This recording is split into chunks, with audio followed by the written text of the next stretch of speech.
welcome to Holy Batcast, the video version. Hopefully you're already familiar with the audio version, the actual podcast, Holy Batcast, wherever you get your podcasts.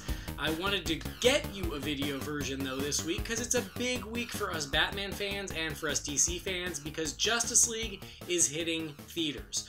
Some of you have already seen an advanced screening, and I was very lucky to see it Monday night at the premiere. I'll talk more about that experience on the podcast, but in the meantime, I wanted to share with you my spoiler-free reaction to the film. So, very simply put, I loved it. I loved Justice League. The whole time I sat there kind of like this. Like, it was just pure DC Comics geek joy. I had so much that I loved about it. It's not perfect. A lot of people have been saying that, and I'll add my voice to the chorus. It's not perfect. Now, I know no movie is perfect, but this has a couple rough patches, which is a shame. But for me, the good so far outweighs the bad that it doesn't matter. I walked out of that movie on a high that I haven't felt since June, when I saw Wonder Woman. It was the same kind of high where I had a hard time going back to sleep because I was so excited and so happy with what I had seen. Batman is terrific in it. There is one scene in this that is so freaking Batman. It's got to be the most comics accurate Batman scene put to live action ever, and I loved it. Wonder Woman is Wonder Woman. It's great to see her back. She's who she is, and she's amazing. All the new characters are done justice. The Flash might be my favorite. He could be the standout. Ezra Miller kills it as Barry Allen. Jason Momoa is cooler than cool as Aquaman, and this is a badass Aquaman. And Ray Fisher, newcomer, is so good as Cyborg. You really care about him, and so he just makes the character his own. And so that's the League, because no Superman, right? Superman's dead, so he's not in the movie. Sorry. Maybe. But anyway, the characters and the Justice League was so good, and that was really where the movie excelled, is their interaction, their characterization. They're great. You might have heard a little bit about Steppenwolf. Steppenwolf, I thought, was fine. He's not great, but he's okay. He's big, and he's scary, and he's intimidating, and that's cool. I liked how he looked. He was a big monster. That's fun. There's some talk about the CG. He looks great except for his face. Yeah, his face is very CGE, but because he's a big monster, it didn't really bother me too much. So, could he be better? Yes. Was it a huge debit against the film? No. For me, I was fine with it. The other thing I want to say about the film that I loved so much about it, it is absolutely a sequel to Batman vs. Superman. It picks up so many threads from that film and carries them forward. So even though, yes, there's a tonal shift here, it is definitely a little more user-friendly, a little more audience-friendly, a little more family-friendly, and dare I say, fun? Can I say that?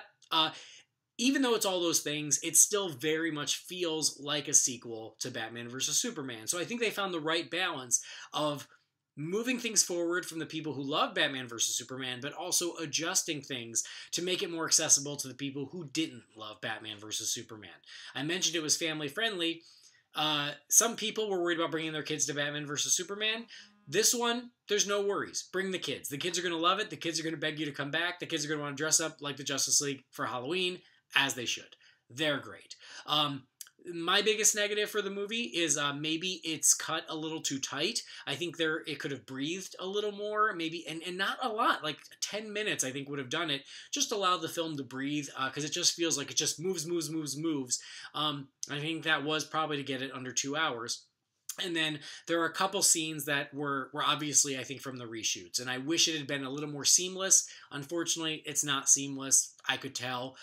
Those were my two real big complaints. And I'll get into details on those in the podcast when it's spoilers and when you guys have seen the film.